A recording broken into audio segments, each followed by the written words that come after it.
You Good morning. remember that movie, Good Morning Vietnam? I do. Robin Williams. That's a good movie. Such a good movie. Anyway, on a sad note, we read this article that says that buyers like backing out of contracts, canceling contracts is up. Boo. Way up. Yes, this is no bueno. So, I mean, we've all had this happen, right? But let's talk about ways to help prevent this, and then what do you do when this happens to you as an agent?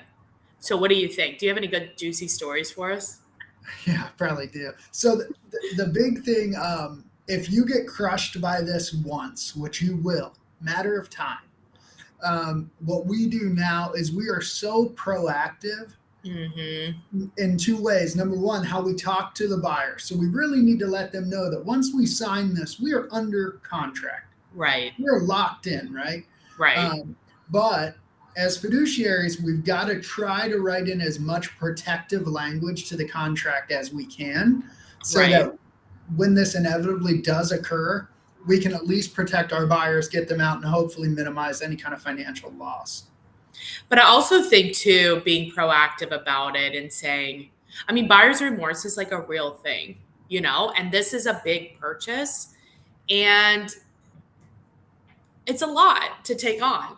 So even like addressing it in the buyer consultation, let me say it louder. Buyer Yeah. consultation with like a buyer agreement, right? How do you address buyer's remorse, or do you? Yeah. So what we want to do, number one, is I think one of the biggest misses is people rush to contract, right? Yeah. So they get a pre-approval as quickly as they can so they can put an offer in, but they're not told what the monthly payment will be. They're Hmm. not given any kind of an estimate on cost. And then once all the excitement wears off, they're looking at this and thinking, oh my God, We're like, oh this crap. payment is higher than we thought. Can we really afford this? And once they're in that mindset, you're in slippery slope mode. Yeah. So I think, yeah, that buyer consultation forces you as an agent to slow down a little bit. Yeah, because Um, you're right. They're also rushed. Like, hey, I want to see this house. And you have to slow down to speed up, right? And even like say yes, that, let's slow down to speed up. Like you want to pop tart, you want me to pop tart around and rush you to this house. Are we even ready? Like, are you ready for the process? And to your point, do you understand all the facets of the process, what it's going to take? Like, right? Do you understand the yes, contract? Do you understand the money? Like, do you know what owning a house means? Like, this is very different from the house that you own now. Like, what does that mean, or whatever, right?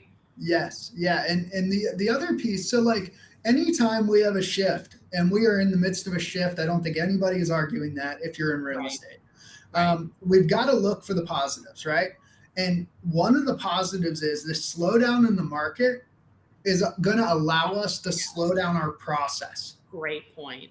Hmm. because we had no choice but to speed up our process in over the past 2 3 years because the market was moving so quickly Right. that if we didn't fly, we didn't win.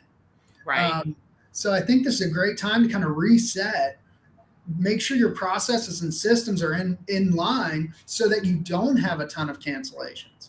Right. I agree with you because when you do your process and it includes a buyer consultation, it includes diving deep. And I actually have a buyer information sheet that if people want it, just send me a message and I'll send it over to you.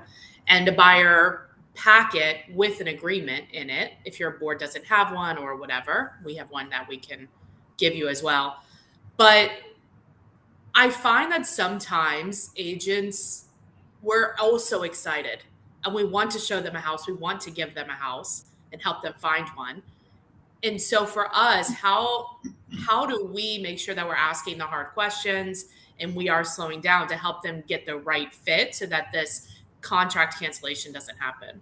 Yeah, I think number one is my team. I dictate our systems, not my clients, Yeah. and that is not. Oh, nice. So So what and if that's they want to do something outside the system? Are you just like, we're not doing that?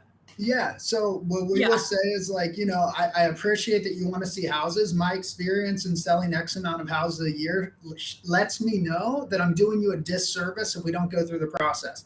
So we Right. can speed that up, but these pieces need to be done before we go and look at houses. When's good for you? It's not a Right. debate. It's just how it is.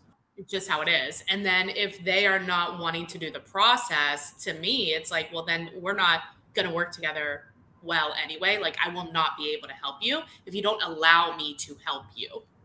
Yeah. So if they're not letting you drive the bus before you even start shopping, it's not a client you're going to do well with anyway.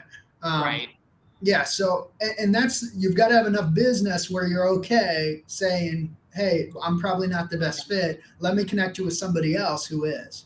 Um, Generate so you don't have to tolerate. Just did a yeah, reel on that today. you've got it. So let me ask you this, Jen. So, okay, you've done everything right, but you still, things happen, right? And your buyer Right. wants to cancel. What now? What do we do? Are you doing anything in the contract to kind of ease that potential issue? I think that over the years, you begin to pick up some red flags. So if there's a buyer, I was talking about this yesterday with an agent. So there were some red flags in entering the contract. And it's like, oh, okay, let's wait on the contract. And some of the red flags are like they're hesitant about it or they're too excited about it. It's like whatever extreme it is, there's an extreme in there. They're not thinking fully through the process. They're feeling urgency of some kind that you're not able to put your thumb on. So I think for if you can get them to sleep on it, that's better, right? If you can get them to talk to their people, that's better. If you can have a much longer conversation or talk to each other or whatever, that's better. In the contract, I think you're right that now because the market has shifted, the contract in at least in our state is really buyer friendly, so they can get out for a number of reasons. Right, right. Do you have any tips around this? Yeah. So one thing, so I use our market analysis time where we're actually deciding what we think is a fair offer. Um, so that's my time to get those comps and get that figured out. And what I'll say is, Mm-hmm. hey, while I'm doing this, I want you two to talk about this, see if there's anything that jumps out that maybe this house isn't perfect. If there's any questions, let's get that figured out before we're under contract. So then there's not money on the line. Yeah, So I always want them to think that there's money on the line if we walk away, which there can be very, very often. Um, yeah, and there then can. and once we write the contract, we always say that seller agrees to release earnest money if X, if Y. Usually it's around inspections or But appraisal. isn't that already in the contract? No, the seller has to sign or the money's not Oh, you're released. saying they're pre-agreeing to release it rather than have to. Exactly. That makes sense. We have a situation right now, Good and the idea. seller just, we left because we had an inspection reason. It's completely fair. But the seller decided they don't want to sign. We can't force them to sign in Ohio, and that money sits in the ether for 2 years. Um, so at least by them seeing that, initialing that, it's going to drive them most likely to do what they said they were going to do. So that kind of Right. thing can help.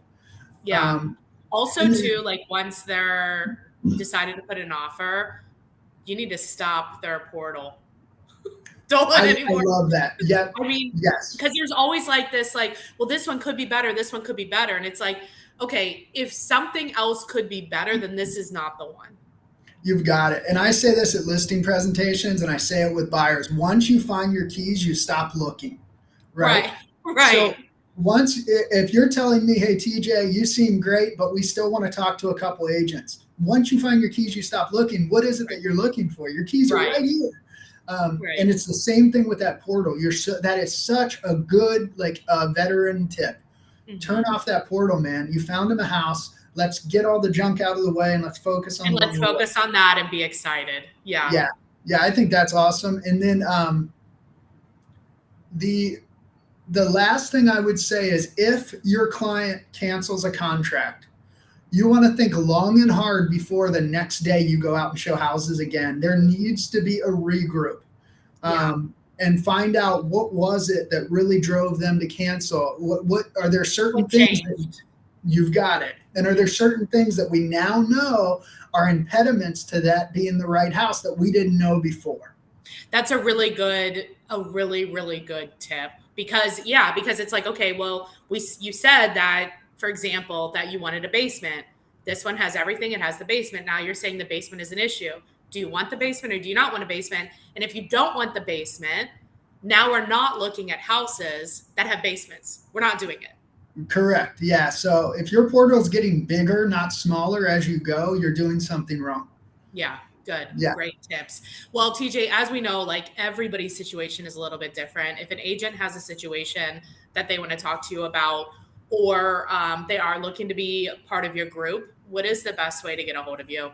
Yeah, just call or text 513-379-2000. We're in Cincinnati and Dayton, so we'd love to have a conversation for sure. Awesome. Thank you.